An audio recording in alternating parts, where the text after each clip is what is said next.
This call is now being recorded. Okay, good afternoon all. Yesterday, നമ്മൾ പറഞ്ഞത് we have discussed some of the basics theory portion ആണ് നമ്മുടെ departmental അക്കൗണ്ടിങ്ങിന്റെ കഴിഞ്ഞ ദിവസം പറഞ്ഞത്. അപ്പോൾ അതിനകത്ത് നമ്മൾ ഡീറ്റെയിൽഡ് ആയിട്ട് കണ്ട കാര്യം എന്ന് പറയുന്നത് ട്രേഡിംഗ് അക്കൗണ്ട് ആണ് കണ്ടത്. ട്രേഡിംഗ് അക്കൗണ്ടിന്റെ ഫോർമാറ്റ് നിങ്ങൾ ഓൾറെഡി S2 പഠിച്ചതാണ്. പ്രൊഡക്ഷനുമായിട്ട് റിലേറ്റ് ചെയ്ത കാര്യങ്ങളാണ് നമ്മൾ ട്രേഡിംഗ് അക്കൗണ്ടിനകത്ത് റെക്കോർഡ് ചെയ്യുന്നത്. ഡിപ്പാർട്ട്മെന്റൽ ട്രേഡിംഗ് അക്കൗണ്ടിന്റെ ഒരു ഇല്ലുസ്ട്രേഷൻ നമ്മൾ ജസ്റ്റ് എക്സ്പ്ലെയിൻ ചെയ്ത് പോയായിരുന്നു. നിങ്ങളോട് പറ്റുമെങ്കിൽ ഈ ഒരു ഡിപ്പാർട്ട്മെന്റൽ ട്രേഡിംഗ് അക്കൗണ്ടിന്റെ പ്രാക്ടിക്കൽ പ്രോബ്ലം 1 ട്രൈ ചെയ്യാൻ പറഞ്ഞു. സോ എനിവേ നമ്മൾ ട്രേഡിംഗ് അക്കൗണ്ട് പറഞ്ഞപ്പോൾ അതിനകത്ത് പറഞ്ഞ ഐറ്റംസ് ഓൾറെഡി ഫെമിലറൈസ്ഡ് ആണ്, നിങ്ങൾ +1 തൊട്ട് പഠിക്കുന്നത്. അപ്പോൾ അതിൽ നിന്ന് ആകെ ഈ ഡിപ്പാർട്ട്മെന്റൽ ട്രേഡിംഗ് അക്കൗണ്ടിനുള്ള ഒരേ ഒരു വ്യത്യാസം എന്ന് പറഞ്ഞാൽ 2 എമൗണ്ട് കോളം എ എന്നും ബി എന്നും പറയുന്ന ഡിപ്പാർട്ട്മെന്റ്സ് അല്ലെങ്കിൽ എക്സും വൈയും അങ്ങനെ തരുന്ന ഡിപ്പാർട്ട്മെന്റ്സിന്റെ ഓരോ ഡിപ്പാർട്ട്മെന്റും സെപ്പറേറ്റ് ആയിട്ട് നമ്മൾ അക്കൗണ്ട്സ് മെയിൻറ്റെയിൻ ചെയ്യും അല്ലെങ്കിൽ കോളം മെയിൻറ്റെയിൻ ചെയ്യും, അത്രേ ഉള്ളൂ. അല്ലാതെ ബാക്കി ചെയ്യുന്ന മെത്തേഡ് എല്ലാം സെയിം ആണ്. അപ്പോൾ നമുക്ക് ഈ ഒരു ക്വസ്റ്റ്യൻ പ്രാക്ടിക്കൽ പ്രോബ്ലം 1 എങ്ങനെ ചെയ്യാമെന്ന് നോക്കാം. നിങ്ങളുടെ ടെക്സ്റ്റ് ബുക്കിൽ പേജ് നമ്പർ 5.32 ക്വസ്റ്റ്യൻ ആണ് ഞാനിപ്പോൾ എക്സ്പ്ലെയിൻ ചെയ്യുന്നത്. സോ വി ക്യാൻ ടുഗദർ ഒരുമിച്ച് ചെയ്യാം. പിന്നെ വിത്ത് റെസ്പെക്ട് ടു ലാസ്റ്റ് 2 സെഷന്റെ ക്ലാസ് നിങ്ങൾക്ക് തിയറി പോയിന്റ്സ് ആയിട്ട് ഇൻക്ലൂഡ് ചെയ്യാൻ പറ്റുന്നതല്ല, നിങ്ങൾ പോയിന്റ്സ് ആയിട്ട് എഴുതുക. അതിന്റെ ഡീറ്റെയിൽഡ് ആയിട്ടുള്ള കാര്യങ്ങൾ ഞാൻ വാട്സ്ആപ്പ് ഗ്രൂപ്പിനകത്ത് പറഞ്ഞിട്ടുണ്ടായിരുന്നു. So moving on to the question, practical problem, question number 1.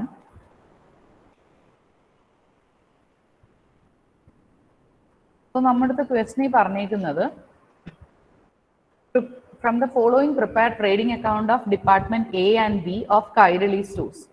അപ്പം ഓർഗനൈസേഷന്റെ പേര് Kairali stores, 2 department A and B for the year ending 31st March 2017. Opening stock ആണ് ആദ്യം തന്നിരിക്കുന്നത്. അപ്പം ഈ പറഞ്ഞിരിക്കുന്ന ആദ്യം തന്നിരിക്കുന്ന ഈ 5 കാര്യങ്ങൾ അലോക്കേഷൻ ആണ്. എന്ന് വെച്ചാൽ നമുക്ക് നേരിട്ട് അറിയാം ഏതൊക്കെ ഡിപ്പാർട്ട്മെന്റ്സിന്റെ എമൗണ്ട് ആണ് എന്നുള്ളത്. എയുടെ എത്ര ബിയുടെ എത്ര എന്ന് നമുക്ക് ക്ലിയർ ആയിട്ട് തിരിച്ചറിയാം. ഇവിടെ ഒരു എമൗണ്ട് മാത്രമാണ് നമുക്ക് കോമൺ ആയിട്ട് തന്നിരിക്കുന്ന ഒരു കാര്യം, 40,000 ക്യാരേജ് ഇൻവേർട്സ്. ആദ്യമായിട്ട് നോക്കിയാൽ ഓപ്പണിംഗ് സ്റ്റോക്ക് നമ്മൾ കഴിഞ്ഞ ദിവസം ഡിസ്കസ് ചെയ്തു. ട്രേഡിംഗ് അക്കൗണ്ടിന്റെ ഏത് സൈഡിലാണ് നമ്മൾ record it in the debit side. Trading അക്കൗണ്ടിന്റെ ഡെബിറ്റ് സൈഡിൽ റെക്കോർഡ് ചെയ്യുന്ന ഫസ്റ്റ് ഐറ്റം ആണ്. ഓപ്പണിംഗ് സ്റ്റോക്ക് എഴുതിയാൽ പിന്നെ നമ്മൾ ഉടനെ തന്നെ ഡെബിറ്റ് സൈഡ് എഴുതേണ്ട ഐറ്റമാണ് പർച്ചേസസ്. പക്ഷെ ടെസ്റ്റിന്റെ ഓർഡറിൽ പറയുകയാണെങ്കിൽ അടുത്ത സെയിൽസ് ആണ് തന്നിരിക്കുന്നത്. സെയിൽസ് നമ്മൾ ഓൾവേസ് ക്രെഡിറ്റ് സൈഡിൽ എഴുതും. പർച്ചേസസ് ട്രേഡിംഗ് അക്കൗണ്ടിന്റെ ഡെബിറ്റ് സൈഡിൽ എഴുതും. ക്ലോസിംഗ് സ്റ്റോക്ക് സെയിൽസ് കഴിഞ്ഞാൽ നമ്മൾ ക്രെഡിറ്റ് സൈഡിൽ എഴുതുന്ന ഒരു ഐറ്റമാണ് ക്ലോസിംഗ് സ്റ്റോക്ക്. പിന്നെ ഫൈനലി നമ്മൾ പറഞ്ഞ കാര്യം ഡയറക്റ്റ് എക്സ്പെൻസസ്. കഴിഞ്ഞ ദിവസം ഡീറ്റെയിൽഡ് ആയിട്ട് എന്തൊക്കെ വരുമെന്ന് പറഞ്ഞു. ഇവിടെ ആദ്യത്തെ ക്വസ്റ്റ്യൻ ആയതുകൊണ്ട് വളരെ സിമ്പിൾ ആയിട്ട് അവർ ടോട്ടൽ എമൗണ്ട് അങ്ങ് തന്നിട്ടുണ്ട് ഡയറക്റ്റ് എക്സ്പെൻസസിന്റെ. സോ അതിനെ നമ്മൾ ഡെബിറ്റ് സൈഡിൽ റെക്കോർഡ് ചെയ്യുക, എയുടെയും ബിയുടെയും. P&L അക്കൗണ്ട് എന്ന് പറയുന്നത് it's A nominal account. Nominal അക്കൗണ്ടിന്റെ പ്രത്യേകത എന്ന് പറഞ്ഞാൽ ഡെബിറ്റ് സൈഡിൽ നിങ്ങൾ എഴുതുന്നതെല്ലാം എക്സ്പെൻസ് ആയിരിക്കും. ആരുടെ? കൈരളി സ്റ്റോഴ്സിന്റെ അല്ലെങ്കിൽ ഡിപ്പാർട്ട്മെന്റ് എയുടെയും ബിയുടെയും ചെലവുകളായിരിക്കും നിങ്ങൾ ഡെബിറ്റ് സൈഡിൽ എഴുതുക. എന്തൊക്കെ ഇൻകം അല്ലെങ്കിൽ എന്തൊക്കെ സ്റ്റോക്ക് ആണ് at the end closing stock ആയിട്ട് റിമൈൻഡ് ചെയ്യുന്നത്, അതാണ് നിങ്ങൾ ക്രെഡിറ്റ് സൈഡിൽ എഴുതുന്ന കാര്യം. ഇത്രയേ ഉള്ളൂ ട്രേഡിംഗ് അക്കൗണ്ട് എന്ന് പറയുന്നത്. ഇനി കഴിഞ്ഞ ദിവസം നമ്മൾ പറഞ്ഞപ്പോൾ ഡിസ്കസ് ചെയ്തപ്പോൾ പറഞ്ഞ കാര്യമാണ് ക്യാരേജ് ഇൻവേർഡ് എന്ന് വെച്ച് കഴിഞ്ഞാൽ ഒരു മനുഷ്യൻ ചുമന്ന് കൊണ്ടുവരുന്നു, ചുമട്ട് കൂലി കൊടുക്കുന്നു, അതിനെയാണ് നമ്മൾ ക്യാരേജ് ഇൻവേർഡ് എന്ന് പറയുന്നത്. അപ്പൊ ഈ ക്യാരേജ് ഇൻവേർഡ് ഉണ്ടാകുന്നതിന്റെ മെയിൻ കാരണം എന്ന് പറഞ്ഞാൽ നമ്മൾ ഗുഡ്സ് പർച്ചേസ് ചെയ്യുന്നുണ്ടാവും, വാങ്ങുന്നത് കൊണ്ടാണ്. അതുകൊണ്ട് ക്യാരേജ് ഇൻവേർഡിനെ നിങ്ങൾ എന്തിന്റെ ബേസിസിൽ ഡിവൈഡ് ചെയ്യണം? പർച്ചേസസിന്റെ ബേസിസിൽ ഡിവൈഡ് ചെയ്യണം. ആദ്യം അതിന്റെ വർക്കിംഗ് എങ്ങനെയാണ് ചെയ്യുന്നത് നോക്കിയിട്ട് നമുക്ക് പ്രോബ്ലം ഡീറ്റെയിൽഡ് ആയിട്ട് ചെയ്യാം. അപ്പൊ ഈ ക്യാരേജ് ഇൻവേർഡ്സ് നമ്മൾ പറഞ്ഞു പർച്ചേസസിന്റെ ബേസിൽ ആണ് ഡിവൈഡ് ചെയ്യേണ്ടത്. മിക്കവാറും ഉള്ള ക്വസ്റ്റ്യൻസിൽ റിട്ടേൺസും കൂടെ ക്വസ്റ്റ്യനിൽ തന്നിരിക്കും. ഈ ക്വസ്റ്റ്യനിൽ റിട്ടേൺസ് ഇല്ല. റിട്ടേൺസ് ഉണ്ട് എന്നുണ്ടെങ്കിൽ പർച്ചേസ് ആയാലും സെയിൽസ് ആയാലും റിട്ടേൺസ് കുറച്ചിട്ടുള്ള എമൗണ്ട് വേണം നിങ്ങൾ ഈ പറഞ്ഞ ഡിവൈഡ് ചെയ്യാനായിട്ടുള്ളത് കണ്ടുപിടിക്കാനായാലും അക്കൗണ്ടിൽ എഴുതുമ്പോഴും എല്ലാം റിട്ടേൺസ് കുറച്ചിട്ടുള്ള എമൗണ്ട് എടുക്കാവൂ. അത് പർച്ചേസിലും സെയിൽസിലും. അപ്പൊ ഈ ക്വസ്റ്റ്യനിൽ നമുക്ക് 1,50,000 2,50,000 ആണ് പർച്ചേസസ്. അപ്പോൾ യു ക്യാൻ റൈറ്റ്. പ്രോബ്ലംസ് ഒക്കെ നിങ്ങൾക്ക് ഡയറക്റ്റ്ലി ഞാൻ ചെയ്യുമ്പോൾ എൻ്റെ കൂടെ ചെയ്യാൻ പറ്റുന്ന ഒരു സാവകാശ രീതിയിലാണ് ഞാൻ എക്സ്പ്ലെയിൻ ചെയ്ത് പോകുന്നതെന്ന് വിശ്വസിക്കുന്നു. എപ്പോഴെങ്കിലും ഞാൻ സ്പീഡ് കൂടുതലാണ് നിങ്ങൾക്ക് തോന്നുവാണെങ്കിൽ ഫോളോ ചെയ്യാൻ പറ്റുന്നില്ലെങ്കിൽ you just message me. Chat ബോക്സിനകത്ത് ഇട്ടാൽ മതി. അപ്പോൾ 1,50,000 2,50,000. So if we cut the zeros, 15:25 ആകുന്നത്. സോ ഈ 15:25 again നിങ്ങൾ സിംപ്ലിഫൈ ചെയ്യുമ്പോൾ you will get 3:5 എന്ന ratio. You will get 3:5 as the ratio. എന്ന് വെച്ചാൽ അർത്ഥം ക്യാരേജ് ഇൻവേർട്സ് എന്ന് പറഞ്ഞ് ഇവിടെ ടോട്ടൽ തന്നിരിക്കുന്ന ഈ 40,000-നെ നമ്മൾ എക്കും ബിക്കും ഏത് റേഷ്യോയിൽ ഡിവൈഡ് ചെയ്ത് കൊടുക്കണം? 3:5 എന്ന റേഷ്യോയിൽ ഡിവൈഡ് ചെയ്ത് കൊടുക്കണം. അപ്പോൾ carriage inwards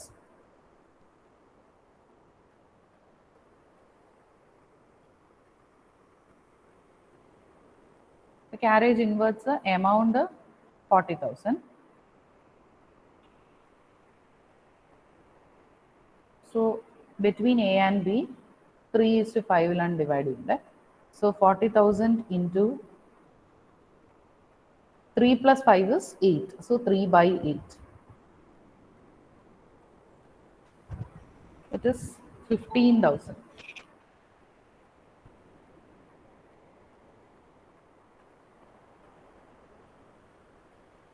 B 40,000 into 5/8. That is 25,000. 25,000. അപ്പോൾ നമ്മൾ പർച്ചേസസിൻ്റെ ബേസിസിൽ നമ്മൾ ക്യാരേജ് ഇൻവേർട്ടിനെ ഡിവൈഡ് ചെയ്തു എന്ന് പറഞ്ഞാൽ എയുടെ കോളത്തിൽ 15-ഉം ബിയുടെ കോളത്തിൽ 25 എഴുതണം.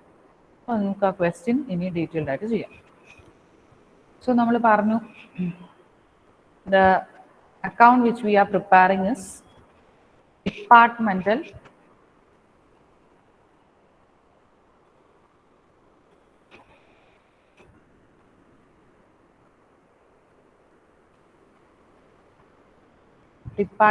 trading account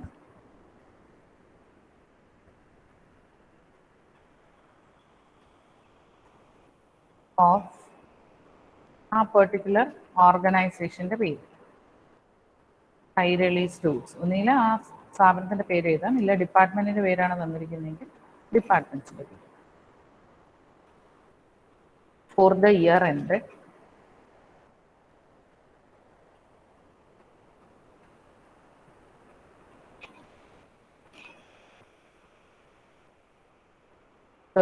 March 2017. Everything credit either, just like any account.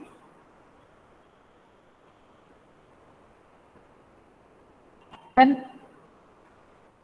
we have two departments A and B. അപ്പോൾ എക്കും ബിക്കും സെപ്പറേറ്റ് എമൗണ്ട് കോളം, രണ്ട് amount column.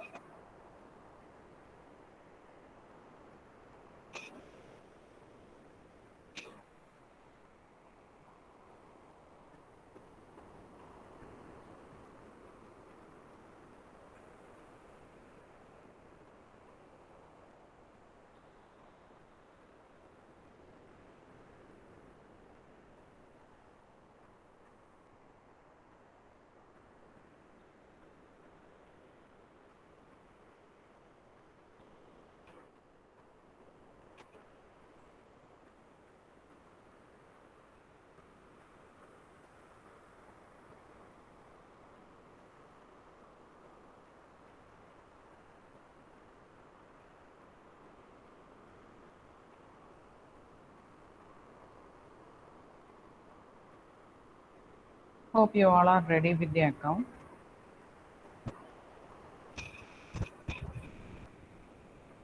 So the first item, question പറഞ്ഞിരിക്കുന്ന ആദ്യത്തെ ഐറ്റം ഓപ്പണിംഗ് സ്റ്റോക്ക്. നമ്മളത് ഡെബിറ്റ് സൈഡിലാണ് record ചെയ്യുക.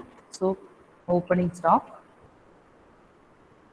Amount 15,000, 60,000.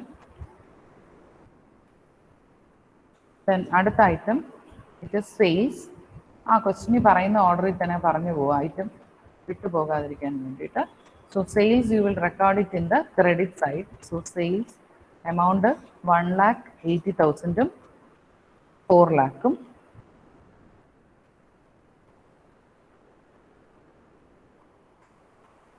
Then അടുത്ത item purchases amount എന്ന് പറയുന്നത് 1,50,000. എപ്പോഴും ഓർക്കുക, റിട്ടേൺസ് ഉണ്ടെങ്കിൽ കുറയ്ക്കണം, ഇവിടെ ഇല്ല. 1,50,000, 2,50,000.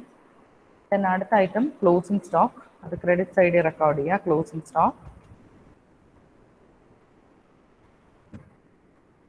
Stock amount 30,000, 75,000. ലാസ്റ്റ് അലോക്കേറ്റഡ് ആയിട്ട് തന്നിരിക്കുന്ന ഡയറക്റ്റ് എക്സ്പെൻസസ്, അത് ഡെബിറ്റ് സൈഡിൽ എഴുതാം. എമൗണ്ട് 18,000, 40,000.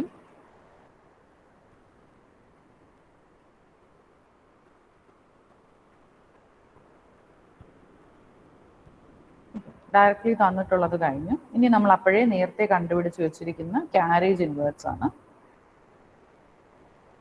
സോ ക്യാരേജ് ഇൻവേർട്സ് നമുക്കറിയാം, അത് ഡെബിറ്റ് സൈഡിൽ എഴുതുന്ന ഒരു ഡയറക്റ്റ് എക്സ്പെൻസ് ആണ്. സോ ക്യാരേജ് ഇൻവേർട്സ് എമൗണ്ട് എന്ന് പറയുന്നത് 15,000, 25,000. നമ്മൾ അപ്പോഴേ കണ്ടുപിടിച്ച എമൗണ്ട്.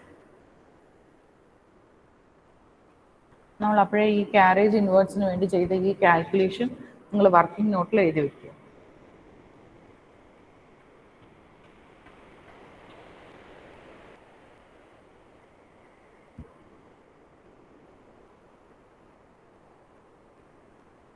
ക്യാരേജ് ഇൻവേർട്സിന്റെ not.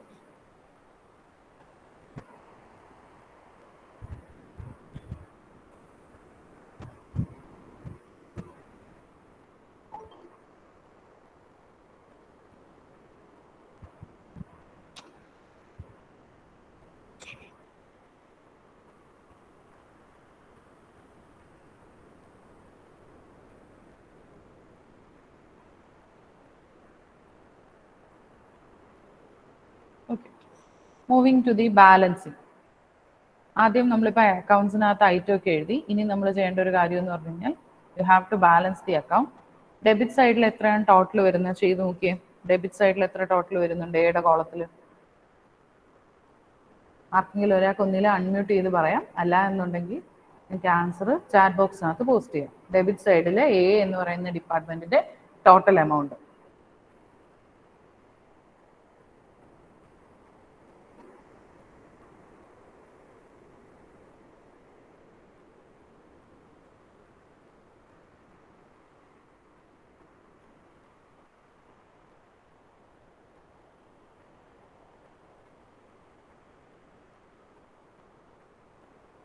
What is the total?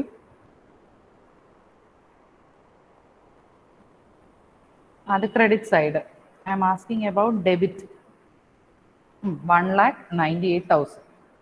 1,98,000 ആണ് ഡെബിറ്റ് സൈഡിലെ ടോട്ടൽ. ഓക്കെ, നമുക്ക് ക്രെഡിറ്റ് സൈഡിലെ ടോട്ടൽ ദേവിക പറഞ്ഞ പോലെ ഈ ക്രെഡിറ്റ് സൈഡിലെ ടോട്ടൽ എത്രയാ? 2,10,000. 2,10,000 രണ്ട് സൈഡിലും എഴുതാം. കാര്യം 2,10,000 ആണ് വലിയ ഫിഗർ. രണ്ട് സൈഡും കൂടെ കമ്പയർ ചെയ്ത് നോക്കുമ്പോൾ വലിയ എമൗണ്ട് 2,10,000. അപ്പോൾ അത് രണ്ട് സൈഡിലും എഴുതാം. നമ്മൾ അപ്പോഴേ പറഞ്ഞ പോലെ ഇവിടെ ഡെബിറ്റ് സൈഡിൽ 1,98,000. അപ്പം നമ്മൾ എങ്ങനെ ബാലൻസിങ് ഫിഗർ കണ്ടെത്തും?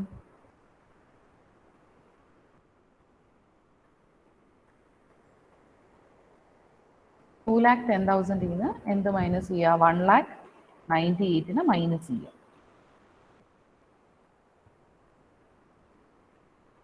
$2,10,000 മൈനസ് 1,98,000 എത്രയാ ബാലൻസിങ് എമൗണ്ട്? എത്രയാ ഇവിടെ ഡെബിറ്റ് സൈഡിൽ കുറവ്?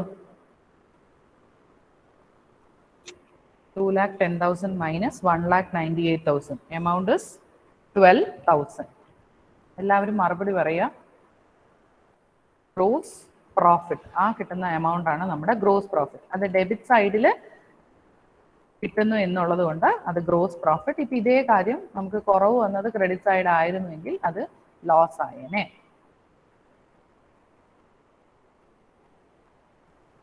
ഓക്കെ, ഇതുപോലെ ബിയുടെ പറയുക. ബിയുടെ ടോട്ടൽ എമൗണ്ട് എത്രയാ? Debit side total.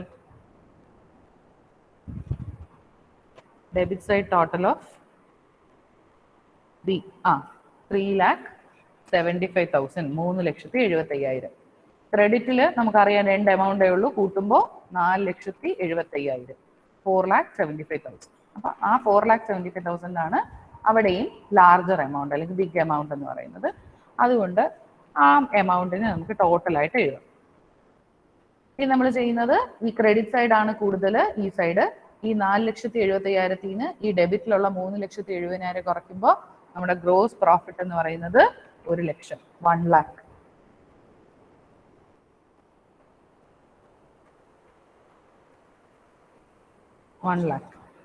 അപ്പൊ ഈ 1 lakh ആണ് നമ്മുടെ ആൻസർ. അപ്പൊ ഈ ഒരു പർട്ടിക്കുലർ ക്വസ്റ്റിനിൽ നിന്ന് നമുക്ക് മനസ്സിലായ കാര്യം എന്ന് പറഞ്ഞു കഴിഞ്ഞാൽ, ക്ലോസിംഗ് സ്റ്റോക്ക് നോക്കുമ്പോൾ ആർക്കാണ് സ്റ്റോക്കിന്റെ കാര്യത്തിൽ ബെറ്റർ? കുറച്ച് സ്റ്റോക്ക് ഉള്ളത് എ ആണ്. ഗ്രോസ് പ്രോഫിറ്റ് നോക്കുമ്പോൾ ഏത് ഡിപ്പാർട്ട്മെന്റ് ബെറ്റർ? ബി ആണ്. ഇങ്ങനെ നമുക്ക് ഡിപ്പാർട്ട്മെന്റുകളെ അസസ് ചെയ്യാനും ഇവാലുവേറ്റ് ചെയ്യാനും ഡിപ്പാർട്ട്മെന്റ് അക്കൗണ്ട്സ് ഹെൽപ്പ് ചെയ്യും. അതിനാണ് നമ്മളിങ്ങനെ സെപ്പറേറ്റ് ആയിട്ട് അക്കൗണ്ട് പ്രിപ്പയർ ചെയ്യുന്നത്. സോ ബൈ ദാറ്റ് നമ്മുടെ ആ ക്വസ്റ്റ്യൻ കംപ്ലീറ്റ് ആയിരിക്കുകയാണ്. എല്ലാവർക്കും മനസ്സിലായെന്ന് വിശ്വസിക്കുന്നു. എന്തെങ്കിലും ഡൗട്ട്സ് ഉള്ളവർക്ക് ചോദിക്കും.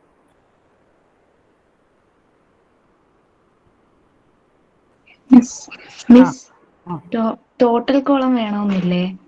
ടോട്ടൽ കോളം കമ്പൽസറി അല്ല. Okay miss. കാരണം നമ്മൾ ഡിപ്പാർട്ട്മെന്റ് അക്കൗണ്ടിങ്ങിൽ ശ്രമിക്കുന്നത് എപ്പോഴും ഡിപ്പാർട്ട്മെന്റുകളുടെ പ്രോഫിറ്റ് അല്ലെങ്കിൽ ഡിപ്പാർട്ട്മെന്റ് വൈസ് റിസൾട്ട് കണ്ടെത്താനാണ് നമ്മൾ ചെയ്യുന്നത്. ഓക്കെ, അതുകൊണ്ട് ടോട്ടൽ ഇസ് റെലവെന്റ് അല്ല. ചില നിങ്ങളുടെ ബുക്കിനകത്ത് ചില ക്വസ്റ്റിനകത്ത് ടോട്ടൽ കോളം ഉണ്ട്, ചിലതിൽ നോക്കിയ ടോട്ടൽ കോളം ഇല്ല. അങ്ങനെ ഒരു ഇത് വേണ്ട. നമുക്ക് ഈ എയും ബിയുടെയും ആണ് നമുക്ക് മനസ്സിലാക്കേണ്ടത്. അതുകൊണ്ട് അത് അവോയ്ഡ് ചെയ്തത്. Good question. ഓക്കെ, ഇനി നമുക്ക് ഈ ക്വസ്റ്റ്യനകത്ത് എന്ന് പറഞ്ഞു കഴിഞ്ഞാൽ നമ്മൾ പറഞ്ഞു കുറച്ച് കാര്യങ്ങളൊക്കെ നേരിട്ട് അലോക്കേറ്റ് ചെയ്ത് തന്നു. എയുടെയും ബിയുടെയും എത്രയാന്നൊക്കെ പറഞ്ഞ് നമ്മൾ ചെയ്തു. അലോക്കേറ്റ് ചെയ്യാത്തതിനെ നമ്മൾ അപ്പോർഷൻ ചെയ്തു. അപ്പോർഷൻ ചെയ്തു എന്ന് വെച്ചാൽ ഡിവൈഡ് ചെയ്ത് കൊടുത്തു ഒരു ലോജിക്കൽ ബേസിസിൽ. ഇനി ചില സാഹചര്യങ്ങളിൽ നമുക്കിങ്ങനെ എന്ത് തന്നെ ലോജിക്കൽ ബേസിസ് ഉപയോഗിച്ചാലും ചില ഐറ്റങ്ങൾ ഡിവൈഡ് ചെയ്ത് കൊടുക്കാൻ പറ്റില്ല. ഫോർ എക്സാമ്പിൾ, ഒരു സ്ഥാപനത്തിന് മൊത്തത്തിലായിട്ട് വർക്ക് ചെയ്യുന്ന ഒരു മാനേജർ, ജനറൽ മാനേജർ എന്ന് പറയും. അപ്പോൾ ആ വ്യക്തി, ഞാൻ കഴിഞ്ഞ ദിവസം വർക്ക് മാനേജറിന്റെ കാര്യം പറഞ്ഞിരുന്നു. വർക്ക് മാനേജർ എന്ന് പറഞ്ഞാൽ ഫാക്ടറിയിൽ വർക്ക് ചെയ്യുന്ന ആള്. അപ്പൊ നമുക്ക് എന്താ പ്രത്യേകത എന്ന് പറഞ്ഞാൽ നമുക്ക് തിരിച്ചറിയാൻ പറ്റും അദ്ദേഹം ഏതൊക്കെ സ്ഥലത്ത് സമയം സ്പെൻഡ് ചെയ്തു. അതിന്റെ ബേസിസിൽ നമുക്ക് ഡിവൈഡ് ചെയ്ത് കൊടുക്കാം വർക്ക് മാനേജറിന്റെ. ഇന്നലെ ടേബിൾ പറഞ്ഞപ്പോൾ അത് പറഞ്ഞിരുന്നു. പക്ഷേ ജനറൽ മാനേജർ എന്ന് പറയുമ്പോൾ, അല്ലെങ്കിൽ ഒന്നും വേണ്ട, നിങ്ങൾക്ക് എളുപ്പത്തിന് മനസ്സിലാവാൻ, നമ്മുടെ കോളേജിലെ പ്രിൻസിപ്പൽ, അദ്ദേഹത്തിന് നമ്മൾ ശമ്പളം കൊടുക്കുന്നത് ഒരു ഡിപ്പാർട്ട്മെന്റിൽ വർക്ക് ചെയ്യാൻ വേണ്ടിയിട്ടല്ല, അദ്ദേഹം കോളേജ് മൊത്തത്തിലേക്ക് വേണ്ടിയാണ് വർക്ക് ചെയ്യുന്നത്. അപ്പൊ അദ്ദേഹത്തിന് കൊടുക്കുന്ന ശമ്പളത്തിന് നമ്മൾ എന്ത് ബേസിസിൽ ഡിവൈഡ് ചെയ്ത് കൊടുക്കും? അദ്ദേഹം കോമേഴ്സ് ഡിപ്പാർട്ട്മെന്റിന് വേണ്ടി ഇത്ര നേരം വർക്ക് ചെയ്തു, എക്കണോമിക്സ്, അങ്ങനെ നമുക്ക് ഒരിക്കലും ഒരു രീതിക്ക് നമുക്ക് ഡിവൈഡ് ചെയ്ത് കൊടുക്കാൻ പറ്റില്ല. ഇതേപോലെയാണ് പ്രിൻസിപ്പളിന്റെ സ്ഥാനത്ത് പോലെ അതേ റോള് വഹിക്കുന്ന വ്യക്തിയാണ് ഒരു സ്ഥാപനത്തിന്റെ ജനറൽ മാനേജർ. അപ്പോൾ there are certain items നമുക്ക് ഇങ്ങനെ വീതിച്ച് കൊടുക്കാൻ പറ്റാത്തതായ കാര്യങ്ങൾ വരും. അവിടെ നമ്മൾ എന്ത് ചെയ്യുന്നു വെച്ച് കഴിഞ്ഞാൽ, കഴിഞ്ഞ ദിവസം ഞാൻ പറഞ്ഞു when you are preparing the final accounts, നമ്മൾ കഴിഞ്ഞ ദിവസം പറഞ്ഞൊരു കാര്യമാണ് ദ ഫസ്റ്റ് ക്ലാസ് നമ്മൾ അതിൻ്റെ തിയറി ബേസിസ് പഠിച്ചപ്പോൾ പറഞ്ഞു ഫൈനൽ അക്കൗണ്ട്സ് എന്ന് പറയുന്നത് ബേസിക്കലി അതിനകത്ത് നമ്മൾ ഫൈനൽ അക്കൗണ്ട്സ് പ്രിപ്പയർ ചെയ്യുമ്പോൾ അതിനകത്ത് നമ്മൾ ഇൻക്ലൂഡ് ചെയ്യുന്ന കാര്യങ്ങൾ എന്ന് പറഞ്ഞു കഴിഞ്ഞാൽ first one is the trading account. നമ്മൾ ഇന്ന് ചെയ്ത trading account, departmental trading account. അത് കഴിഞ്ഞ് കഴിഞ്ഞാൽ department profit and loss account. അത് നിങ്ങൾ പണ്ട് ചെയ്യുന്ന പ്രോഫിറ്റ് ആൻഡ് ലോസ് അക്കൗണ്ടിൽ നിന്ന് ഒരു വ്യത്യാസവും ഇല്ല. ഇന്ന് ചെയ്ത പോലെ 2 കോളം, അല്ലെങ്കിൽ എത്ര ഡിപ്പാർട്ട്മെന്റ് വേണോ അതിന് കോളം. പക്ഷേ മൂന്നാമതായ ഒരു കാര്യം നമ്മൾ പറഞ്ഞിരുന്നു, general P and L account. ഈ general P and L account എന്ന് പറഞ്ഞു കഴിഞ്ഞാൽ ഞാൻ ഈ പറഞ്ഞ പോലെ ജനറൽ മാനേജറുടെ ശമ്പളം. ഇപ്പൊ കോളേജിന് അത്യാവശ്യം ഇൻകം കിട്ടി, അത് വെറുതെ കൈ വെച്ചിട്ട് കാര്യമില്ലല്ലോ. അപ്പൊ അത് ബാങ്കിൽ കൊണ്ട് ഡെപ്പോസിറ്റ് ചെയ്യാന്ന് വിചാരിച്ചു. അപ്പൊ ബാങ്കുകാർ എന്ത് വരും? ഇൻട്രസ്റ്റ് വരും. അപ്പൊ അവര് കൊമേഴ്സിന് കുറച്ച് എമൗണ്ട് ഇൻട്രസ്റ്റ് ചെയ്യും, എക്കണോമിക്സ് ഡിപ്പാർട്ട്മെന്റുകാർക്ക് അങ്ങനെയല്ല തരുന്നത്. കോളേജ് മൊത്തത്തിലാണ് നമുക്ക് ഇൻട്രസ്റ്റ് പ്രൊവൈഡ് ചെയ്യുന്നത്. അതുകൊണ്ട് തന്നെ ഇങ്ങനെ കിട്ടുന്ന ഇൻകം, ഇപ്പം ഇൻട്രസ്റ്റ് ബാങ്കിൽ നിന്ന് കിട്ടിയത് ഇൻട്രസ്റ്റ് ആണ്, അത് ഇൻകം ആണ് നമ്മളെ സംബന്ധിച്ച്, കോളേജിനെ സംബന്ധിച്ച്. അപ്പൊ അങ്ങനെ വരുമ്പോൾ സർട്ടൻ എക്സ്പെൻസ് ഇൻകവും വീതിച്ചു കൊടുക്കാൻ പറ്റില്ല. അപ്പൊ ആ ഐറ്റം എല്ലാം നമ്മൾ എവിടെ എഴുതും? General P and L. അതുകൊണ്ടാണ് അതിനെ ജനറൽ പി ആൻഡ് എൽ എന്ന് വിളിക്കുന്നത്. എന്ന് വെച്ചാൽ ആ സ്ഥാപനം മൊത്തത്തിൽ കിട്ടുന്ന എക്സ്പെൻസും ഇൻകവും വീതിച്ചു കൊടുക്കാൻ, ഡിവൈഡ് ചെയ്യാൻ പറ്റാത്തതായ കാര്യങ്ങളെ നമ്മൾ ഈ അക്കൗണ്ടിലാണ് മെയിൻറ്റെയിൻ ചെയ്യും. അപ്പൊ ഈ പി ആൻഡ് എൽ അക്കൗണ്ട് എന്ന് പറഞ്ഞാൽ പണ്ട് നിങ്ങൾ എങ്ങനെയാണോ P and L account prepare ചെയ്തുകൊണ്ടിരുന്നത് അതുപോലെയാണ് ഇതും ചെയ്യുന്നത്. എന്ന് വെച്ചാൽ അർത്ഥം ഒരു പർട്ടിക്കുലർ കോളം ഒരു എമൗണ്ട് കോളം. ഇനി അതുപോലെ തന്നെ ബാലൻസ് ഷീറ്റ് ഒരു എമൗണ്ട് കോളമേ ഉണ്ടാവുള്ളൂ. അത് നമുക്ക് അത് ഡിസ്കസ് ചെയ്യുമ്പോൾ നോക്കാം. അപ്പൊ ഇനി general P and L account last day ഞാൻ നോട്ട്സ് ഷെയർ ചെയ്തതിനകത്ത് കുറച്ച് പോർഷൻസ് ഞാൻ പറയാമെന്ന് പറഞ്ഞത് ആ കാര്യം പറയുന്നു. ഇപ്പം treatment of purely financial expense വേറൊന്നുമല്ല, ഞാൻ ഈ പറഞ്ഞ ഡിവൈഡ് ചെയ്ത് കൊടുക്കാൻ പറ്റാത്ത എക്സ്പെൻസുകൾ. അതിനൊരു ഉദാഹരണമാണ് നമ്മുടെ കോളേജിൽ ഇപ്പം ഓഡിറ്റോറിയം പൊളിച്ചു. അപ്പൊ അവിടെ കിടന്ന് ഡെസ്കും ബെഞ്ചും കോളേജ് തീരുമാനിച്ചു അതിനെ അങ്ങ് കൊടുക്കാമെന്ന്. അത് നമ്മുടെ അസറ്റാണ് കോളേജിനെ സംബന്ധിച്ച്. അപ്പം അങ്ങനെയൊക്കെയുള്ള അസറ്റ് വിൽക്കുമ്പോൾ ചിലപ്പോൾ ലാഭമായിരിക്കാം, ചിലപ്പോൾ നഷ്ടമായിരിക്കാം. അത് ഓഡിറ്റോറിയത്തിൽ നിന്ന് കിട്ടിയതാണ് എന്ന് കരുതിയിട്ട് അത് നമുക്ക് അതിൻ്റെ തൊട്ടടുത്തുള്ള ഡിപ്പാർട്ട്മെന്റിന് മാത്രമുള്ള പ്രോഫിറ്റ് ആണ് അല്ലെങ്കിൽ ലോസ് ആണ് നമുക്ക് എടുക്കാൻ പറ്റത്തില്ല. അത് കോളേജ് മൊത്തത്തിലുള്ളത്. അപ്പൊ ഇങ്ങനെയൊക്കെ വരുമ്പോൾ നമുക്ക് അസറ്റ് സെല്ല് ചെയ്യുന്നതിന്റെ ലോസ്, പിന്നെ ഞാൻ അപ്പോഴേ പറഞ്ഞ പോലെ ജനറൽ മാനേജറിന്റെ സാലറി, ഇതെല്ലാം നമ്മൾ ജനറൽ പി ആൻഡ് എൽ അക്കൗണ്ടിന്റെ ഡെബിറ്റ് സൈഡിൽ എടുക്കും. കാരണം നമ്മളിപ്പം പറഞ്ഞതേ ഉള്ളൂ പി ആൻഡ് എൽ അക്കൗണ്ട് ഒരു നോമിനൽ അക്കൗണ്ട് ആണ്. അപ്പോൾ ഡെബിറ്റ് സൈഡിലാണ് നമ്മൾ എക്സ്പെൻസസ് എല്ലാം റെക്കോർഡ് ചെയ്യുന്നത്. അതുപോലെ ക്രെഡിറ്റ് സൈഡിലാണ് നമ്മൾ ഇൻകം എല്ലാം റെക്കോർഡ് ചെയ്യുന്നത്. അപ്പൊ നമുക്ക് ഈ അസറ്റ് എല്ലാം വിറ്റ് ലോസ് ആണ് വരുന്നെങ്കിൽ അത് ഡെബിറ്റ് സൈഡിൽ എഴുതും, മറിച്ച് പ്രോഫിറ്റ് ആണ് കിട്ടുന്നെങ്കിൽ അത് ക്രെഡിറ്റ് സൈഡിൽ എഴുതും. അപ്പൊ ഇതിനകത്ത് ജനറൽ പി ആൻഡ് എൽ അക്കൗണ്ടിനകത്ത് എപ്പോഴും വരുന്ന ഏത് ക്വസ്റ്റ്യൻ എടുത്താലും നിങ്ങൾക്ക് വരുന്ന ഒരു ഐറ്റം ആണ് ഈ ജനറൽ മാനേജർ സാലറി. അപ്പൊ ആ ഐറ്റം കാണുമ്പോൾ തന്നെ മനസ്സിലാക്കുക അത് ഏത് അക്കൗണ്ടിലാണ് റെക്കോർഡ് ചെയ്യേണ്ടത്, ജനറൽ പി ആൻഡ് എൽ അക്കൗണ്ടിനാണ്. ഇത് എക്സ്പെൻസിന്റെ കാര്യം. ഇതുപോലെ തന്നെയാണ് when it is a case of income. Income ആകുമ്പോൾ ആ ജനറൽ പി ആൻഡ് എൽ അക്കൗണ്ടിന്റെ ഏത് സൈഡിൽ എഴുതണമെന്നേ ഉള്ളൂ, ക്രെഡിറ്റ് സൈഡിൽ എഴുതണമെന്നേ ഉള്ളൂ. അതിന് ഉദാഹരണം ഞാൻ അപ്പോഴേ പറഞ്ഞ പ്രോഫിറ്റ്, ഏതെങ്കിലും അസറ്റ് കിട്ടുമ്പോൾ പ്രോഫിറ്റ്, ബാങ്കിൽ നിന്ന് കിട്ടിയ ഇൻട്രസ്റ്റ്, ഫൈൻ, പെനാലിറ്റി, അതൊക്കെ കിട്ടിയ ഇൻകം ആയിട്ട് വന്നു കഴിഞ്ഞു. അപ്പോൾ ഇങ്ങനത്തെ ഇൻകത്തിനെയെല്ലാം നമ്മൾ ജനറൽ പി ആൻഡ് എല്ലിന്റെ ക്രെഡിറ്റ് സൈഡിൽ റെക്കോർഡ് ചെയ്യും. ഹോപ്പ് ഇറ്റ് ഇസ് ക്ലിയർ ഇതുവരെ പറഞ്ഞത്. മൂവിങ് ഓൺ, നമ്മൾ ഒരു ക്വസ്റ്റ്യൻ ഡിസ്കസ് ചെയ്യണം. നിങ്ങളുടെ ടെക്സ്റ്റ് ബുക്കിലെ തന്നെയുള്ള ഇലിസ്ട്രേഷൻ 2 ആണ്. It is given in the page number 5.9. 5.9 question ആണ്.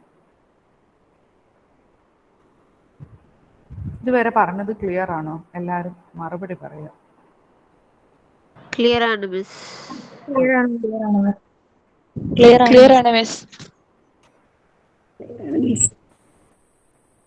അൺമ്യൂട്ട് ചെയ്ത് പറയാൻ പറ്റാത്തവർക്ക് you can reply in the chat box.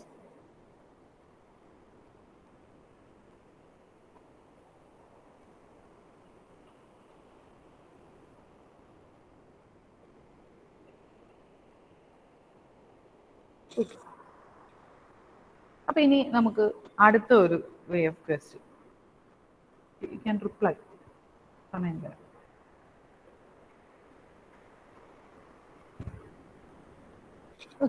അപ്പൊ ഈ ഇലിസ്ട്രേഷൻ 2-നകത്ത് a firm has 2 departments, okay, എക്സും വൈയും. അപ്പൊ during the year ended 31st March 2017 their books of accounts reveal the following. അപ്പൊ ഈ ഒരു കാര്യം കാണുമ്പോൾ നിങ്ങൾക്ക് മനസ്സിലാവും എക്സിന് എത്ര വൈന് എത്ര എന്ന് കൃത്യമായിട്ട് തന്നിട്ടുണ്ട്. ഇതിനെയാണ് നമ്മൾ എന്തെന്ന് വിളിക്കുക, we call it by the name allocation. Okay, just തിയറിയിൽ പഠിച്ച കാര്യം ഒന്ന് പറഞ്ഞേ ഉള്ളൂ. അപ്പൊ ഓപ്പണിംഗ് സ്റ്റോക്ക് ഏത് അക്കൗണ്ടിൽ എടുക്കണം, ട്രേഡിംഗ് അക്കൗണ്ടിനകത്ത് റെക്കോർഡ് ചെയ്യണം. എമൗണ്ട് ഡെബിറ്റ് സൈഡിലാണ് റെക്കോർഡ് ചെയ്യേണ്ടത്, 3000 5000. അടുത്തത് പർച്ചേസസ്. പർച്ചേസസ് കാണുമ്പോൾ തന്നെ ആ ലിസ്റ്റിൽ താഴോട്ട് റിട്ടേൺ ഉണ്ടോ, റിട്ടേൺ ഉണ്ട്. അപ്പൊ 32,000 2000 റിട്ടേൺസ് കുറച്ചിട്ട് 30,000 നിങ്ങൾ അക്കൗണ്ടിനകത്തും എഴുതേണ്ടത്. ഏതെങ്കിലും കാൽക്കുലേഷൻ അല്ലെങ്കിൽ ഏതെങ്കിലും ഒരു ഐറ്റം അപ്പോഷൻ ചെയ്ത് കൊടുക്കണമെങ്കിലും നിങ്ങൾ ആ എമൗണ്ട് ആണ് എടുക്കേണ്ടത്. നെറ്റ് പർച്ചേസും നെറ്റ് സെയിൽസും. ഓക്കെ, ഇനി അപ്പം അടുത്ത ഐറ്റം, അടുത്ത എമൗണ്ട് 45,000. അവിടെയും പർച്ചേസസിന്റെ റിട്ടേൺസ് വൈഡത് തന്നിട്ടുണ്ട്, അത് മൈനസ് ചെയ്യാം. 40,000 അപ്പൊ അക്കൗണ്ടിൽ എഴുതേണ്ടതും കാൽക്കുലേഷൻസിന് ഉപയോഗിക്കേണ്ടത്. പർച്ചേസസ് നമ്മൾ ഡെബിറ്റ് സൈഡിൽ റെക്കോർഡ് ചെയ്യും. Moving on to the next item, അടുത്തത് സെയിൽസ് ആണ്. സെയിൽസ് ഇൻകം ആണ്, സോ ക്രെഡിറ്റ് സൈഡിൽ റെക്കോർഡ് ചെയ്യും. അവിടെയും തൊട്ട് താഴെ റിട്ടേൺസ് ഉണ്ട്. അപ്പൊ 76,000 മൈനസ് 6,000 70,000 ആണ് നിങ്ങൾ അക്കൗണ്ടിനകത്ത് റെക്കോർഡ് ചെയ്യേണ്ടത് എക്സിന്റെ കോളത്തിൽ. വൈയുടെ കോളത്തിൽ 81 മൈനസ് 1000 80,000 80,000 റെക്കോർഡ് ചെയ്യുന്നത്. ദെൻ അടുത്ത ഐറ്റം എന്ന് പറയുന്നത് it's closing stock. Closing stock you will record it in the credit side. രണ്ടുപേരുടെയും സെപ്പറേറ്റ്ലി തന്നിട്ടുണ്ട്, അതുപോലെ എമൗണ്ട് എഴുതാം. വേജസ് ഇന്നലെ നമ്മൾ പറഞ്ഞു, ഫാക്ടറിയിലുള്ള എംപ്ലോയീസിന് കൊടുക്കുന്നതാണ് വേജസ്. അപ്പൊ അതും നമ്മൾ ട്രേഡിംഗ് അക്കൗണ്ടിന്റെ ഡെബിറ്റ് സൈഡിൽ റെക്കോർഡ് ചെയ്യും. ഇനി നമ്മൾ ഇന്നലെ ട്രേഡിംഗ് അക്കൗണ്ട് പഠിച്ചു. ട്രേഡിംഗ് അക്കൗണ്ടിന്റെ ഡെബിറ്റ് സൈഡിൽ എന്തൊക്കെ ഐറ്റം എടുക്കും, ക്രെഡിറ്റ് സൈഡിൽ 2 ഐറ്റം ഒന്നും ഞാൻ പറഞ്ഞു. ആ ഐറ്റംസ് അല്ലാതെ സെയിൽസുമായി ബന്ധപ്പെട്ട് വരുന്ന എല്ലാ എക്സ്പെൻസസും അല്ലെങ്കിൽ എല്ലാ ഇൻകവും നമ്മൾ P&L അക്കൗണ്ടിനകത്ത് റെക്കോർഡ് ചെയ്യും. അപ്പോൾ always when I take classes for final accounts, trading അക്കൗണ്ടിലെ കാര്യങ്ങൾ വളരെ അധികം ശ്രദ്ധിച്ച് പഠിക്കാൻ പറയും. കാര്യം അതറിഞ്ഞാൽ പിന്നെ അതിൽ വരാത്ത എക്സ്പെൻസസും ഇൻകവും കേട്ടോ, എക്സ്പെൻസസുകളും ഇൻകവും നമ്മൾ എവിടെ എടുക്കാം, P&L എടുക്കാം. അപ്പോൾ അങ്ങനെ വരുമ്പോൾ സാലറി അത് സെയിൽസ് അല്ലെങ്കിൽ ഓഫീസിൽ ജോലി ചെയ്യുന്നവർക്ക് കൊടുക്കുന്നതാണ് ശമ്പളം എന്ന് പറയുന്നത്. അത് നമ്മൾ അതുകൊണ്ട് P&L അക്കൗണ്ടിന്റെ ഏത് സൈഡിൽ എടുക്കും, ഡെബിറ്റ് സൈഡിൽ എടുക്കും. ദെൻ അടുത്ത ഐറ്റം കമ്മീഷൻ ഓൺ സെയിൽസ്. നമ്മൾ വിറ്റ്, അതായത് നമ്മുടെ ബിസിനസ്, ആ ബിസിനസ് സ്ഥാപനത്തിന്റെ പ്രോഡക്ട്സ് വിറ്റപ്പോൾ നമ്മൾ ഒരാൾക്ക് കമ്മീഷൻ കൊടുത്തു. ആ എമൗണ്ട് ആണ് ഈ 2000 3000. ഓക്കെ, അത് നമ്മളെ സംബന്ധിച്ച്, ഈ ബിസിനസ് സ്ഥാപനത്തിനെ സംബന്ധിച്ച്, ഈ ഫേം, ഏതോ ഒരു ഫേം എന്നേ പറയുന്നുള്ളൂ, പേര് പറയുന്നില്ല, ആ ഫേമിനെ സംബന്ധിച്ച് അത് എക്സ്പെൻസ് ആണ്. ഇപ്പൊ P&L അക്കൗണ്ടിന്റെ ഏത് സൈഡിൽ എടുക്കുക, ഡെബിറ്റ് സൈഡിൽ എടുക്കുക. ദെൻ അടുത്ത ഐറ്റം അടുത്ത പേജിനകത്തുണ്ട്, expenses not directly chargeable to any department. ഏത് ഡിപ്പാർട്ട്മെന്റിനാണെന്ന് കൃത്യമായി അറിയില്ല, പക്ഷെ ഇത്രയും ചെലവുണ്ടായിട്ടുണ്ട് അല്ലെങ്കിൽ ഇത്രയും നമുക്ക് എക്സ്പെൻസ് വന്നിട്ടുണ്ട്. നോക്കുക, ക്യാരേജ് ഓൺ സെയിൽസ്. ഇന്നലെ ഞാൻ പറഞ്ഞ കാര്യമാണ്. Carriage on sales, you can write carriage on sales, അല്ലെങ്കിൽ അതിനെ വിളിക്കുന്ന പേരാണ് സ്ഥാപനത്തിന്റെ പുറത്തോട്ട് പോകാൻ വേണ്ടി നമുക്കുണ്ടാവുന്ന ചുമട്ടുകൂലിയാണ്. അതുകൊണ്ട് അതിനെ ക്യാരേജ് ഔട്ട്വേർഡ്സ് എന്ന് പറയും. അതെല്ലായ്പ്പോഴും എന്തിന്റെ ബേസിസിലാണ് ഡിവൈഡ് ചെയ്യേണ്ടത്, നെറ്റ് സെയിൽസിന്റെ ബേസിസിലാണ്. നെറ്റ് സെയിൽസ് എന്ന് പറഞ്ഞു കഴിഞ്ഞാൽ എന്താ, sales minus sales returns. Then carriage on purchase. തൊട്ടടുത്ത ഐറ്റം ഉണ്ട്, അത് നമ്മൾ ബിസിനസ്സിലേക്ക് കൊണ്ടുവരാൻ വേണ്ടി ഉണ്ടാവുന്നതാണ്. അതുകൊണ്ട് അത് ക്യാരേജ് ഇൻവേർട്സ് ആണ്. ക്യാരേജ് ഇൻവേർട്സ് എപ്പോഴും എന്തിന്റെ ബേസിസിൽ ഡിവൈഡ് ചെയ്യണം, നെറ്റ് പർച്ചേസസിന്റെ ബേസിസിൽ ഡിവൈഡ് ചെയ്യണം. That is purchases minus purchase returns.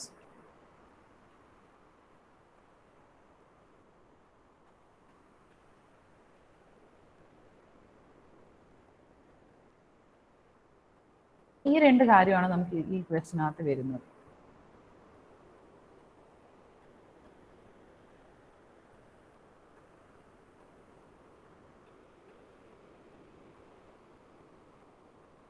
ഇപ്പൊ നോക്കുക, പർച്ചേസസ് എന്ന് പറഞ്ഞു കഴിഞ്ഞാൽ 32 മൈനസ് 2 30,000. അടുത്തതിന്റെ പർച്ചേസസ് എന്ന് പറഞ്ഞാൽ 45,000 മൈനസ് 5,000 40,000.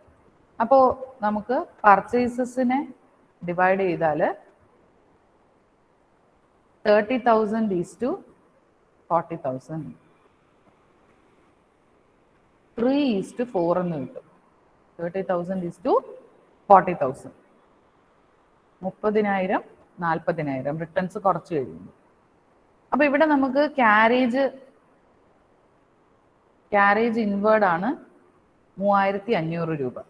അപ്പൊ ഈ 3,500-നെ നമ്മൾ എക്കും ബിക്കും ഡിവൈഡ് ചെയ്ത് കൊടുക്കണം. 3,500 into 3 plus 4 is 7. So 3/7.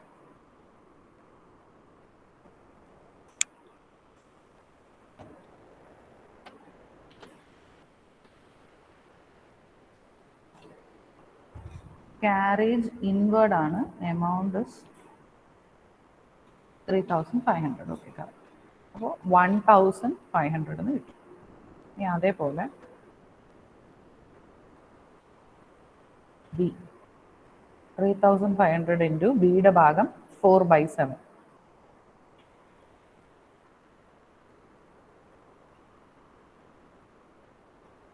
Amount 2000.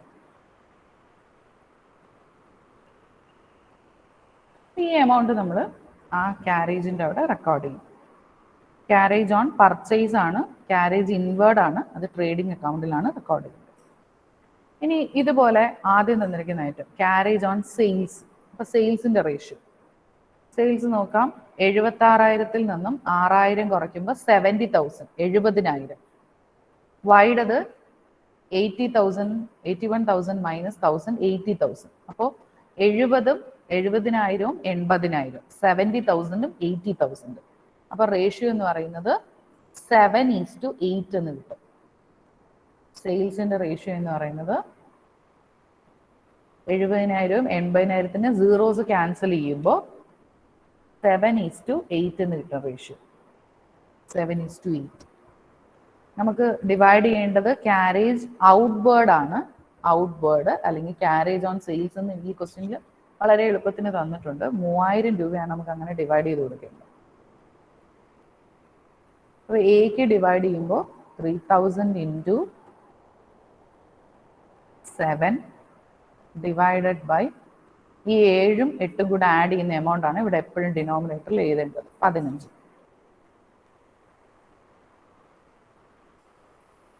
It is 1,400, 1,400 രൂപ.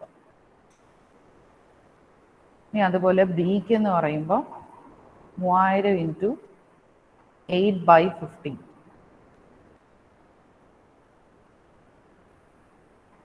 1,600 രൂപ. ഇതാണ് നമ്മുടെ എയുടെയും ബിയുടെയും കോളത്തിൽ ക്യാരേജ് ഔട്ട്വേർഡ്സ് അല്ലെങ്കിൽ ക്യാരേജ് ഓൺ സെയിൽസ് എന്ന് പറഞ്ഞാൽ എവിടെ എഴുതേണ്ടത്? P&L അക്കൗണ്ടിൽ റെക്കോർഡ് ചെയ്യുന്നത്. അപ്പം ആദ്യത്തെ 2 ഐറ്റം കഴിഞ്ഞു. അടുത്ത് നോക്കാം റെന്റ് ആൻഡ് റേറ്റ്സും മിസ്ലേനിയസ് എക്സ്പെൻസും. ഇത് രണ്ടും താഴെ ഇവിടെ വ്യക്തമായിട്ട് പറയുന്നുണ്ട്. ഇത് രണ്ട് ഈക്വലി വീതിച്ചു കൊടുക്കുക. അപ്പം റെന്റ് ആൻഡ് റേറ്റ്സ് 4,000 ആണ്. 2 ഡിപ്പാർട്ട്മെന്റിനായിട്ട് ഈക്വലി ഡിവൈഡ് ചെയ്യുമ്പോൾ 2,000, 2,000. അതുപോലെ മിസ്ലേനിയസ് എക്സ്പെൻസ് ഈക്വലി ഡിവൈഡ് ചെയ്യുമ്പോൾ 1,500, 1,500 എന്നുള്ള എമൗണ്ട് കിട്ടും. ഇനി ഞാൻ പറഞ്ഞ കാര്യം ജനറൽ മാനേജർ സാലറിയും ഇൻട്രസ്റ്റ് ഓൺ ഇൻവെസ്റ്റ്മെന്റ്, ഇത് രണ്ടും നമുക്ക് ഒന്നിൻ്റെയും ബേസിസിൽ ഡിവൈഡ് ചെയ്യാൻ പറ്റില്ല. ഇതെവിടെ നമ്മൾ റെക്കോർഡ് ചെയ്യുള്ളൂ? ജനറൽ P&L അക്കൗണ്ടിൽ റെക്കോർഡ് ചെയ്യും. ഇനി നമുക്ക് നോക്കാം ഇവരെങ്ങനെയാണ് ആൻസർ ചെയ്തിരിക്കുന്നത്, ജനറൽ P&L അക്കൗണ്ട് എങ്ങനെയാണ് ചെയ്യുന്നതെന്ന് നോക്കാം. So trading and profit and loss അക്കൗണ്ടും ജനറൽ P&L അക്കൗണ്ടും കൂടി പ്രിപ്പയർ ചെയ്യാനാണ് ക്വസ്റ്റ്യൻ പറഞ്ഞിരിക്കുന്നത്. അപ്പോൾ trading and profit and loss account of department X and Y for the year end 31st March 2017. അവർ അതാത് ഐറ്റംസ് നമ്മൾ കണ്ടുപിടിച്ച ക്യാരേജ് എല്ലാം എഴുതി റെക്കോർഡ് ചെയ്തിട്ടുണ്ട്. ആദ്യം ഗ്രോസ് പ്രോഫിറ്റ് കിട്ടും. കഴിഞ്ഞ ക്വസ്റ്റ്യനിൽ നമുക്ക് ട്രേഡിംഗ് അക്കൗണ്ട് മാത്രമേ ഉള്ളൂ, ഇവിടെ P&L കൂടെ ഉണ്ട്. ഇവിടെ ക്യാരി ചെയ്യുന്ന എമൗണ്ടിനെ മറക്കാതെ ഇവിടെ എഴുതാൻ ഓർക്കുക, അല്ലെങ്കിൽ ആൻസർ മൊത്തത്തിൽ തെറ്റും. അതാണ് ആദ്യം ചെയ്യേണ്ട, ആൻസർ കണ്ടുപിടിക്കുമ്പോൾ ചെയ്യേണ്ടത്. പിന്നെ ഈ പറഞ്ഞ എമൗണ്ടുകളെല്ലാം അവർ കൃത്യമായി സാലറിയും കമ്മീഷനും ഈ പറഞ്ഞ ക്യാരേജും എല്ലാം റെക്കോർഡ് ചെയ്തു. റെക്കോർഡ് ചെയ്ത് കഴിഞ്ഞ് നിങ്ങൾ പണ്ട് പഠിച്ചിട്ടുള്ള P&L അക്കൗണ്ടിൽ നിന്നുള്ള ഒരു വ്യത്യാസം എന്ന് പറഞ്ഞാൽ അവിടെ നിങ്ങൾ കണ്ടുപിടിക്കുന്ന എമൗണ്ടിന് നെറ്റ് പ്രോഫിറ്റ് എന്നായിരിക്കും എഴുതുക. ഇവിടെ നിങ്ങൾ എഴുതേണ്ടത് general profit and loss account. കാരണം ഇതോടുകൂടി പ്രോഫിറ്റ് ആയില്ല, ഇനി ഒരു സ്റ്റെപ്പ് കൂടെ നമ്മൾ ചെയ്യാനുണ്ടെങ്കിൽ മാത്രമേ നമുക്ക് സ്ഥാപനത്തിന്റെ നെറ്റ് പ്രോഫിറ്റ് അല്ലെങ്കിൽ ഡിപ്പാർട്ട്മെന്റ്സിന്റെ നെറ്റ് പ്രോഫിറ്റ് കിട്ടുള്ളൂ. അപ്പൊ ഇവിടെ നമ്മൾ കഴിഞ്ഞ ട്രേഡിംഗ് അക്കൗണ്ട് ബാലൻസ് ചെയ്ത പോലെ തന്നെ ക്രെഡിറ്റ് സൈഡ് ആണ് കൂടുതൽ, അത് എഴുതി ബാലൻസ് ചെയ്തപ്പോൾ അവർക്ക് ആൻസർ കിട്ടും. ഇനി വാട്ട് ഇസ് നെക്സ്റ്റ്? ഇനി അടുത്ത് ചെയ്യേണ്ടതാണ് ജനറൽ P&L അക്കൗണ്ട്. അപ്പോഴും ഞാൻ പറഞ്ഞ പോലെ ജനറൽ P&L അക്കൗണ്ടിന് ഒറ്റ എമൗണ്ട് കോളമേ ഉണ്ടാവുള്ളൂ. പണ്ടത്തെ നിങ്ങളുടെ S2 പഠിച്ച P&L അക്കൗണ്ട് എന്ന് ഓർത്താൽ മതി. ഇവിടെ നിങ്ങൾ ജനറൽ P&L അക്കൗണ്ട് എന്ന് എഴുതി, ശ്രദ്ധിക്കുക, ഇവിടെ ഡെബിറ്റ് സൈഡിൽ ജനറൽ P&L അക്കൗണ്ട് എന്ന് എഴുതി എങ്കിൽ ഇത് ഇങ്ങോട്ട് എഴുതുമ്പോൾ ജനറൽ P&L അക്കൗണ്ടിന്റെ ഇവിടെ എഴുതണം. അതായത് ഈ ഗ്രോസ് പ്രോഫിറ്റ് ഇങ്ങനെ ക്യാരി ഡൗൺ ചെയ്ത് ബ്രോഡ് ഡൗൺ ചെയ്ത പോലെ ഇവിടെ നിങ്ങൾ ജനറൽ P&L എഴുതി. അപ്പൊ ജനറൽ P&L അക്കൗണ്ടിന്റെ ക്രെഡിറ്റ് സൈഡിൽ U have to right P&L. എന്നിട്ട് എക്സിന്റെ എമൗണ്ട് എത്ര, വൈയുടെ എമൗണ്ട് എത്ര എന്ന് ഒന്നിൽ ഇന്നർ കോളത്തിൽ എഴുതി കൂട്ടി ഔട്ടർ കോളം എഴുതാം, ഇല്ലെങ്കിൽ ഇവർ എഴുതിയിരിക്കുന്ന പോലെ ഇങ്ങനെ എഴുതാം. ഇനി നമ്മളിതാ ഇവിടെ കണ്ട ആ 2 കോമൺ ഐറ്റം ജനറൽ മാനേജറിന്റെ സാലറിയും ഇൻട്രസ്റ്റ് ഓൺ ഇൻവെസ്റ്റ്മെന്റ് അത് റെക്കോർഡ് ചെയ്യണം. ജനറൽ മാനേജർ സാലറി എന്ന് പറഞ്ഞാൽ ഞാൻ പറഞ്ഞു എപ്പോഴും അത് എക്സ്പെൻസ് ആയിരിക്കും. ഇൻട്രസ്റ്റ് ഓൺ ഇൻവെസ്റ്റ്മെന്റ് എന്ന് പറഞ്ഞാൽ അത് എല്ലായ്പ്പോഴും ഇൻകം ആയിരിക്കും.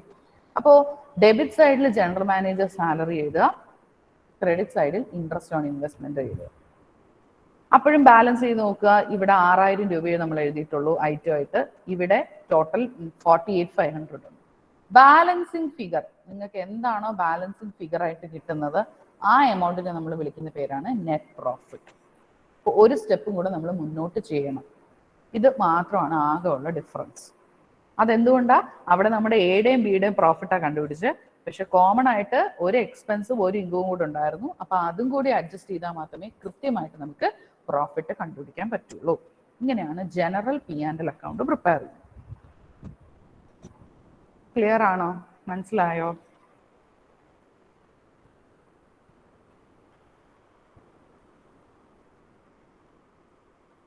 ക്ലിയർ ആണ് മിസ്.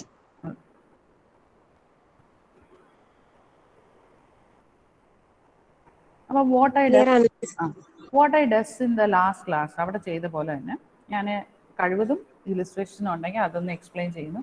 അതിൻ്റെ റിലേറ്റഡ് ആയിട്ടുള്ള പ്രാക്ടിക്കൽ പ്രോബ്ലം നെക്സ്റ്റ് ഡേ സ്റ്റാർട്ടിങ്ങിൽ ചെയ്യുന്നു. അങ്ങനെ ചെയ്യാം എന്നുള്ളതാണ്. ഇപ്പോൾ തൽക്കാലം എന്തായാലും ഒരു 3-4 ക്വസ്റ്റ്യൻ ഇങ്ങനെ നമുക്ക് മാച്ച് ചെയ്ത് കൊണ്ടുവരാനായിട്ട് പറ്റും. അപ്പോൾ ഇതേ മോഡൽ ക്വസ്റ്റ്യൻ ഒരു ക്വസ്റ്റ്യൻ നിങ്ങളുടെ പ്രാക്ടിക്കൽ പ്രോബ്ലം 2 ഉണ്ട്. ഞാനത് ഇന്ന് ഷെയർ ചെയ്ത മെറ്റീരിയലിനകത്ത് PDF-നകത്ത് അതുകൊണ്ട്, അല്ലെങ്കിൽ നിങ്ങളുടെ പ്രാക്ടിക്കൽ പ്രോബ്ലം 2 നോക്കിയാൽ മതി. സെയിം ക്വസ്റ്റ്യൻ ആണ്, നമ്മൾ പറഞ്ഞതിൽ നിന്ന് ഒരു വ്യത്യാസവും ഇല്ല. ആകെ ഒരേ ഒരു ഡിഫറൻസ് ഉള്ളത് അവിടെ നമ്മൾ റെന്റ് ആൻഡ് റേറ്റ്സും മിസ്ലേനിയസ് എക്സ്പെൻസും എന്ന് പറഞ്ഞ ഐറ്റം ഈക്വലി ഡിവൈഡ് ചെയ്യാൻ ക്വസ്റ്റ്യൻ പറഞ്ഞിരുന്നു. പകരം ഇവരിവിടെ ഒരു റേഷ്യോ തന്നിട്ടുണ്ട്. അത് നമ്മളിപ്പോൾ ക്യാരേജ് ഒക്കെ ഡിവൈഡ് ചെയ്ത പോലെ തന്നെ ഈ റേഷ്യോയിൽ അങ്ങ് റെന്റ് റേറ്റ്സ് ആൻഡ് ഇൻഷുറൻസും സൺട്രി ചാർജസും ഡിവൈഡ് ചെയ്ത് കൊടുക്കുക. സെയിം രീതിയിലുള്ള ക്വസ്റ്റ്യൻ ട്രൈ ചെയ്യാൻ, അതായത് സ്വന്തമായിട്ട് ചെയ്യാൻ കോൺഫിഡൻസ് ഉള്ളവർക്ക് ചെയ്യാം. Otherwise what we does like today, ഇന്ന് ചെയ്ത പോലെ തന്നെ നമ്മൾ ഈ ക്വസ്റ്റ്യൻ ആയിരിക്കും അടുത്ത ദിവസം ആദ്യം ഡിസ്കസ് ചെയ്യുന്നത്. അതായത് ലൈവായിട്ട് ഞാൻ ചെയ്തിട്ടായിരിക്കും അടുത്തൊരു പാറ്റേൺ ഓഫ് ക്വസ്റ്റ്യൻ ഡിസ്കസ് ചെയ്യുന്നത്. So if you have any doubts ഇന്നത്തെ പെർട്ടിക്കുലർ പോർഷനിൽ എന്തെങ്കിലും ഡൗട്ട് ഉണ്ടെങ്കിൽ യു ക്യാൻ ആസ്ക് മീ.